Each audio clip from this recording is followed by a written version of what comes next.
et par exemple, toutes les valeurs implicites du système scolaire, ce que les professeurs mettent en œuvre dans leur jugement. Quand ils mettent dans une marge brillant, sérieux, ils n'ont pas conscience d'employer une opposition tout à fait analogue à celle que Lévi-Strauss étudie à propos de la pensée sauvage, du même type que sec, humide ou chaud-froid. Bon, ce sont des oppositions qui ne paraissent évidentes et indiscutées que pour quelqu'un qui a baigné dans un univers structuré selon cette opposition. Ouais. Mais est-ce que ce principe de non-conscience qui est à la base donc, du travail de sociologue, est-ce qu'il donne lieu à la constitution d'une idée comme celle d'un inconscient social, comme celle d'un...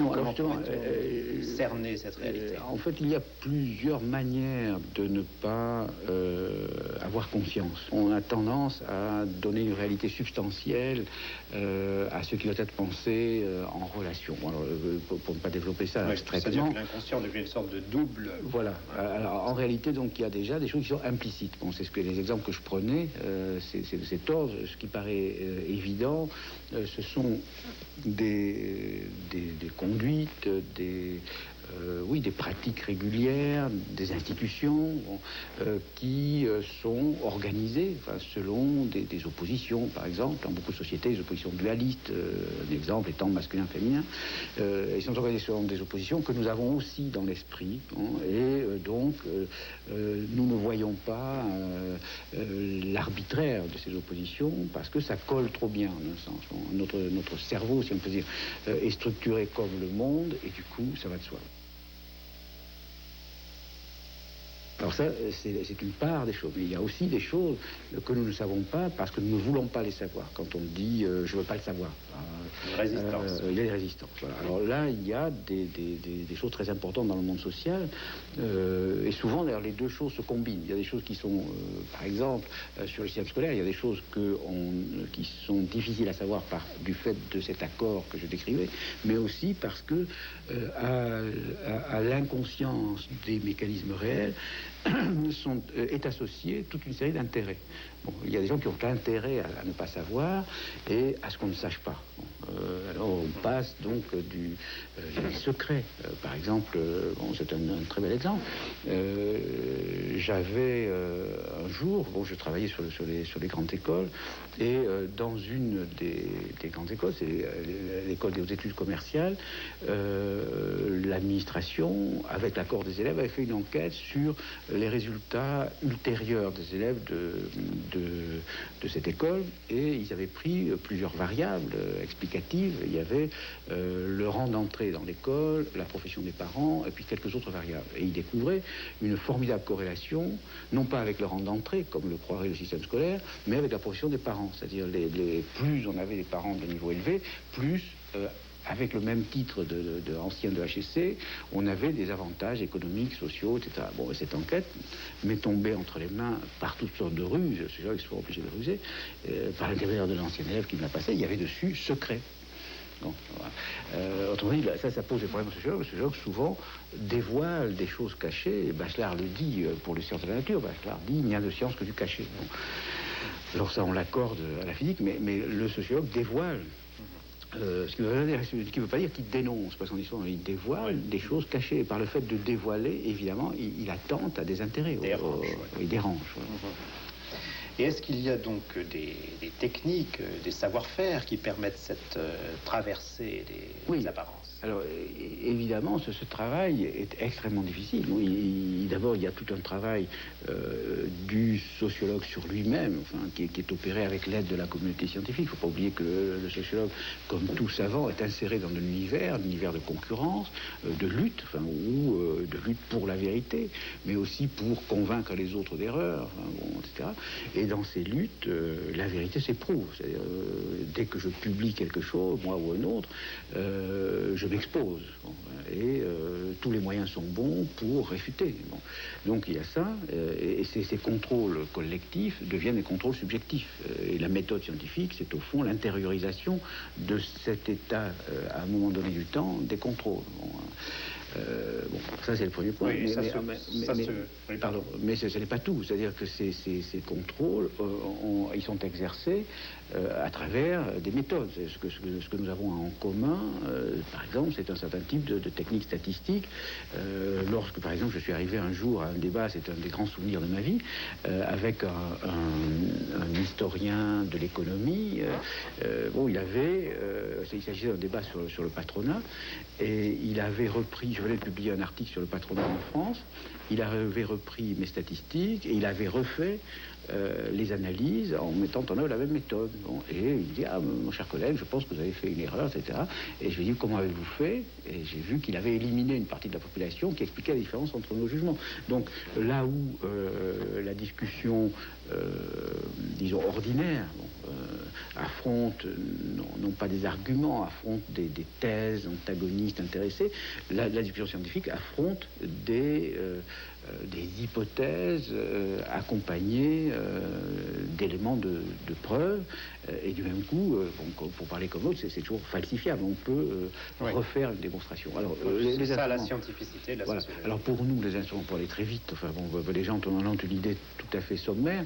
Bon, c'est quoi? C'est la technique d'enquête, c'est le questionnaire, questionnaire ouvert ou fermé. Nous posons des questions aux gens, nous analysons statistiquement. La statistique est un des instruments les plus inévitables, et nous employons des instruments statistiques parfois très sophistiqués, du même type que ceux qu'emploie la physique la plus avancée, etc.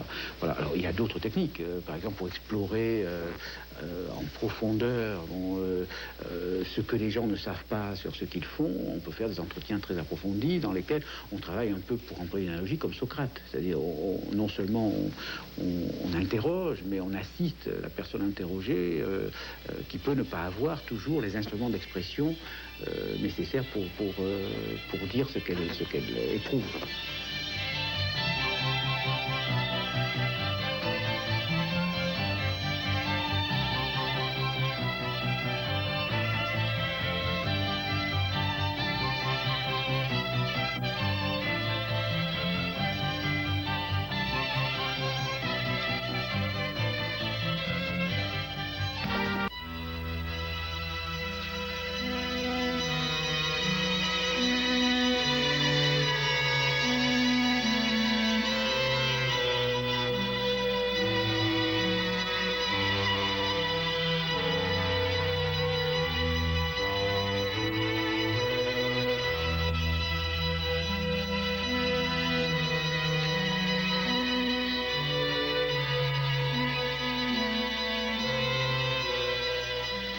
Pierre Bourdieu, est-ce qu'en matière de goût esthétique, de préférence alimentaire, de préférence vestimentaire, de manière de table, est-ce que nos distinctions nous distinguent, ou est-ce qu'on peut dire que nos classements nous classent? Oui, tout à fait. Le goût est cette chose très très paradoxale qui à la fois nous permet de faire des différences, de produire des préférences, de dire j'aime mieux ceci que cela, et en même temps qui nous rend justiciable de jugement de préférence. C'est-à-dire, on dira, il a bon goût, il a mauvais goût. Autrement dit, c'est une sorte de pratique réflexive. Enfin, nous ne pouvons pas juger dans ce domaine sans être justiciable de jugement, sans être jugé. Et c'est pourquoi d'ailleurs le sens commun dit des goûts et des couleurs ne discutent pas, ce qui est une façon d'évacuer le problème, de dire n'en parlons pas, en fait parce que ça serait trop grave. Une de mes découvertes en travaillant sur ce sujet, c'est que aujourd'hui il n'y a sûrement pas beaucoup de jugements qui engage autant les gens que les jugements de goût. C'est-à-dire, vous pouvez facilement faire rougir quelqu'un aujourd'hui, le faire rougir sur sa sexualité, ça devient de plus en plus difficile. Mais faire rougir sur une faute de goût, sur une gaffe, etc., c'est extrêmement facile. Et d'ailleurs, c'est une des difficultés de l'enquête. L'enquête sur les problèmes de goût est très difficile parce que, évidemment, le rapport d'enquête est un rapport social. et la personne interrogée a une idée du statut social de la personne qui l'interroge, donc de ses goûts, de ses préférences, et il a peur d'être jugé par l'interrogateur. Et de ce fait, il tend, d'autant plus qu'il est plus bas dans la hiérarchie sociale, à produire des jugements de goût qu'il juge conformes aux attentes de l'interrogateur. Par exemple, lorsqu'on l'interrogeait sur les goûts en musique, beaucoup de gens de petite bourgeoisie ou du haut des classes populaires disaient à la question aimez-vous la musique? Il répondait souvent oui, j'aime beaucoup les valses de Strauss, parce que c'est la grande musique du pauvre, c'est-à-dire c'est l'idée qu'on se fait de la grande musique, ce qu'on appelle la grande musique, quand on n'est pas familier avec cet univers. Voilà. Il y a donc déjà une différence entre les goûts spontanés et les goûts proclamés. Voilà, donc il a fallu faire tout un travail pour contourner cette tendance à valoriser, et pour se référer plus aux pratiques d'ailleurs aux déclarations. Par exemple, là, nous avons fait toute une enquête qui a abouti à un livre qui s'appelle L'amour de l'art. C'est une enquête extrêmement lourde, longue et difficile, une enquête statistique, auprès du public des musées, que nous attrapions à la sortie, que nous interrogions, etc. C'est-à-dire en situation de pratique. Bon, là, on est sûr que les gens étaient au musée puisqu'ils en sortaient. Et donc on obtient dans ce cas-là des mesures tout à fait inférieures à celles qu'on obtient quand on demande des déclarations. Combien de fois êtes-vous allé au musée au cours de l'année? Donc il y a une tendance à s'accorder plus de culture qu'on en a. Cela dit, donc le goût et cette capacité bizarre de faire des distinctions qui distinguent. Et le titre de l'ouvrage dans lequel j'ai publié les principaux résultats concernant ce problème, la distinction, est un titre volontairement ambigu. D'ailleurs, rétrospectivement, je regrette cette ambiguïté, parce que je pense qu'on a entendu que un des moteurs du monde social, et en particulier des pratiques culturelles, c'est la volonté de se distinguer. Bon. En fait, cette volonté de se distinguer, le snobisme, ce qui n'est pas du tout l'idée du livre. En fait, nous sommes distingués, que nous soyons distingués selon la définition officielle ou pas. On peut dire que, par exemple, un petit commerçant que, au nom des normes dominantes, nous jugeons vulgaire, est distingué, en ce sens qu'il est différent des autres. Et en fait, l'idée centrale pour comprendre ces phénomènes, qui sont des phénomènes très compliqués, formidablement compliqués, c'est qu'il y a un espace de différence selon plusieurs principes. De différences hiérarchisées. Oui, différences hiérarchisées. Des différences selon le sexe, selon l'âge, selon la profession, selon le niveau d'instruction, selon le capital économique, selon la résidence, Paris, province, etc. Il y a tout un espace de différences.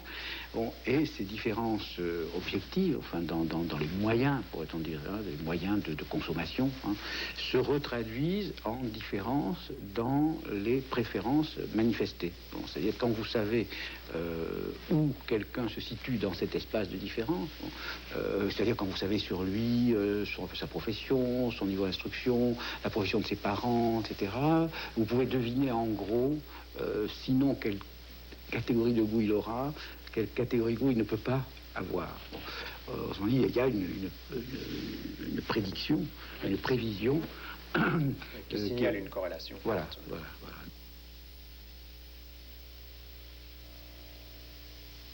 Donc, alors là, je peux dire, on dit souvent de mon travail qu'il est déterministe.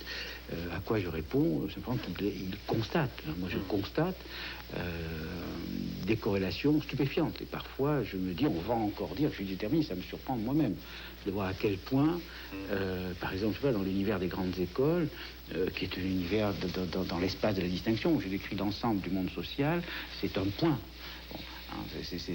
Bien, à l'intérieur de ce point minuscule, je vais retrouver tout un espace de différence nécessaire. C'est-à-dire je vais retrouver entre l'élève de HEC, l'élève de l'ENA et l'élève de l'école normale des différences systématiques, non aléatoires. Et je vais même en trouver entre les élèves de l'école de Saint-Cloud et de la Rue.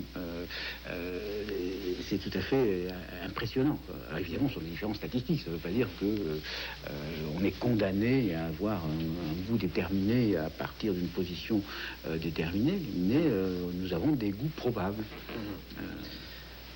Par rapport à toute une tradition philosophique du jugement de goût comme jugement essentiellement désintéressé, vous pointez au contraire un intérêt social tout à fait à l'œuvre. Oui, enfin, ce que j'essaie de mettre en lumière, enfin, la distinction a un sous-titre qui est critique sociale du jugement de goût. C'est-à-dire qu'au fond, j'essaie de faire une entreprise de type kantien, qui consiste à s'interroger sur les conditions de possibilité. Qu'est-ce qui rend possible le fait de formuler un jugement de goût? Alors, je dis, il y a des conditions sociales, même économiques et sociales, de possibilités de tout jugement de goût.